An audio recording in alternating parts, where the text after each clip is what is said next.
Yo, what's up? Welcome back to another episode of Walk Through Wednesday. Yes, I am wearing the same t-shirt for the past 3 weeks because I am recording this 3 after each other because I am going on vacation next week, so I just want to get everything ready so I can relax. A little plug, I'm going to plug this every week. The production suite tier is now available on Patreon if you need your music to just get that extra sound design. That melody needs a little bit of work, something, I can help you out on your music. So go and check that out over there. Hope you're enjoying the Battlefield sample pack. This is pretty much, as the title says, what is it going to be? What is the title again? Right, it's going to be something along the lines of how I create space in my mix, in my drop, because in the drop, you can't just have, like, fair enough, when you first start, you just throw all the samples, right? You just throw every sample, claps, untouched, right? You just put everything there, right?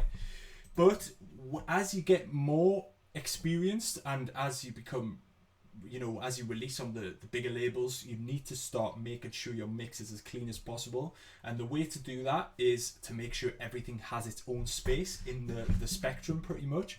So what I'm going to do is show you where I'm putting my stuff. It uses a lot of stereo imaging. You can pan things as well. So I'm just going to basically make a drop today. And just show you what I do.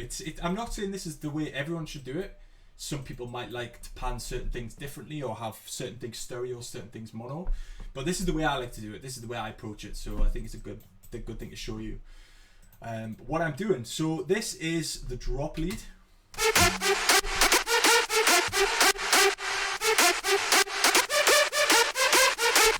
Pretty simple. Camel Crusher, Blood Overdrive, reverb, which is sidechain reverb using the peak controller, an EQ which I didn't use because I realised I'm a man, so I need to start using Pro Q3. I automatically always go parametric EQ2, but as you've seen in the last video, I prefer the Q3. I think it's insane. I just need to start getting used to it. Stereo imager, just to make it wide. Now, this is key for this specific episode because I want my leads to be quite wide, right? I want my kick to be mono down the centre, and then we're going to have the drums positioned in between that, right? So I saw a sick thing on Instagram, which like shows you where things should be, because like what we're doing now is we're like trying to work it out by listening, but this is an actual picture showing you where certain things go. So there was like guitar, this is more for a pop track, so you've got guitars hard left, the half right, vocals down the center, then you've got like a pad kind of stereo but not fully, you know, and it's really cool to see that kind of thing because that's pretty much what we're doing here. So what I would do is I would take the kick drum, stick a stereo imager on it and make it mono.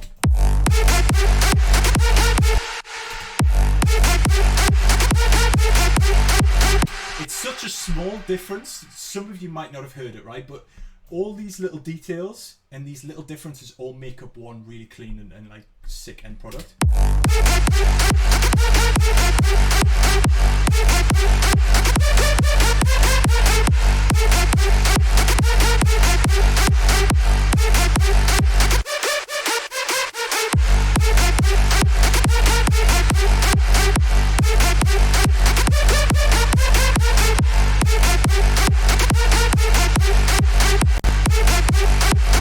So now we've got our kick mono, which allows us a little bit extra space, and everything we're going to do is to create more space in the mix for other stuff, because when you get to like the level where you're releasing on the top label, like I'm lucky enough to be doing it now, you know, releasing on the top labels, EDM labels. So when you get to this level, you have to have all these little details. You have to have those little things in there which makes people think, yo, it's crazy how much detail you put into that, like these little sounds here and there. So we've got a stab. First of all, you're going to want to sidechain it.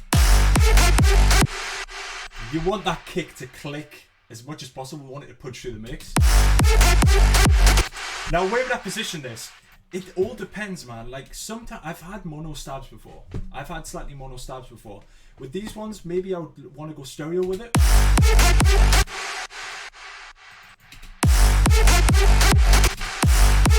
So it's away from the kick a little bit more.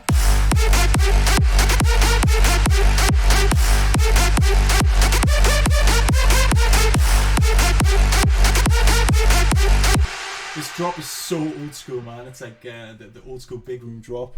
I love it. So, claps, super important. You need to have claps in a big room track. It's the thing which takes the energy even higher in this section of the track. So, I'm going to see there's some really sick ones that I used to use a lot. The Jody Daz ones, on beat. Oh, this one's sick, man. So, what I like to do with this one, this kind of clap,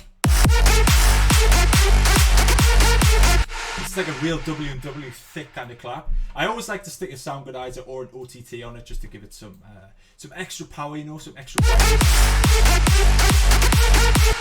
Now, to the guys who are just really starting out, you might think this sounds okay.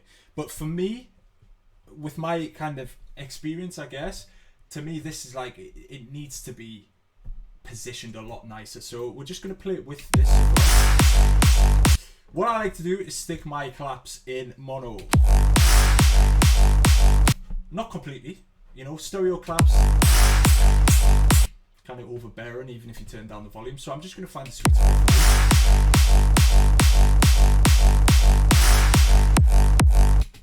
And also might make them a little bit tighter as well. What I do on my claps also is stick a transient master. Now with this you can increase the attack, so it's going to have more click. You can really hear that there. In the sustain makes the sample shorter or longer. So what I'm going to do is have a little bit of attack and quite a big reduction in the sustain, so it's less sustained, means it's shorter and tighter.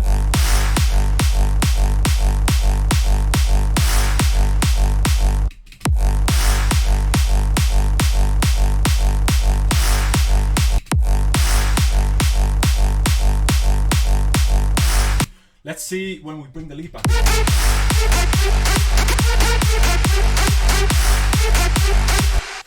Now we can hear the kick quite clearly. The lead is clear as well. A little bit reverb mess there, which I will need to fix. Now this button will show, you'll see on the right hand side there that the reverb goes on and off more largely. Like if you have this one all the way, you can see the amount of reverb. It's going from 0 to 100%. But if you have it more towards the center, you're going to go from like 70 to 100%. So it's less kind of compression or sidechain on the reverb itself.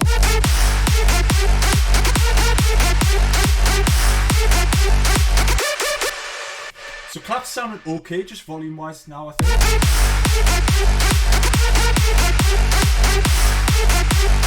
Could use a little bit of brightening up as well, just to help it like fit the mix a little bit more.